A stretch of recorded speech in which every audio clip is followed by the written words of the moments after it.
dead? When the group got to Tackett's house, the girls went upstairs to her room, and Tackett pulled out some stones and tried reading their future. Just as Tackett said that their futures looked good, her dog began barking. When the girls listened out the window, they could hear Sharer's muffled screams.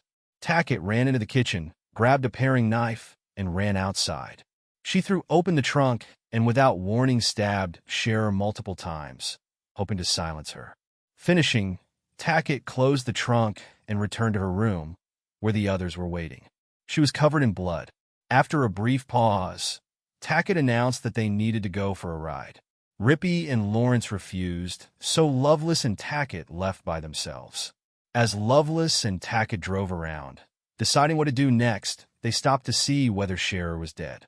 When the trunk lid opened, Sharer sat up, covered in blood with her eyes rolled back in her head. She tried to speak, but was only able to utter the word, "Mommy." Tackett then reached into the trunk, picked up a tire iron, and struck Sharer on the head. She then closed the trunk, and they were on their way again. A short time later, as they traveled down winding back roads, they heard gurgling noises coming from the trunk. Tackett quickly pulled the car over to the side of the road to assess the situation. Loveless stayed inside while Tackett walked to the rear of the car and opened the trunk. Sharer was lying on her side.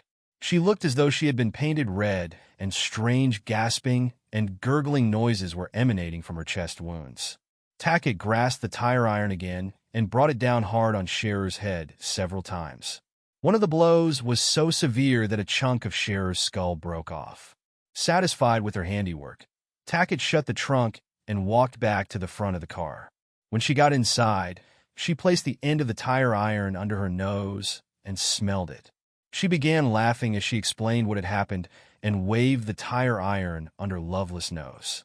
The sun was starting to rise, so they decided to head back to Tackett's to burn Sharer's body. Along the way, they stopped several times to try to quiet Sharer with the tire iron. Back at Tackett's, the two girls woke up Rippy and Lawrence and bragged about the blows they had inflicted upon Sharer. Afterward, they explained their new plan, and Rippy and Lawrence followed them to Tackett's burn pile.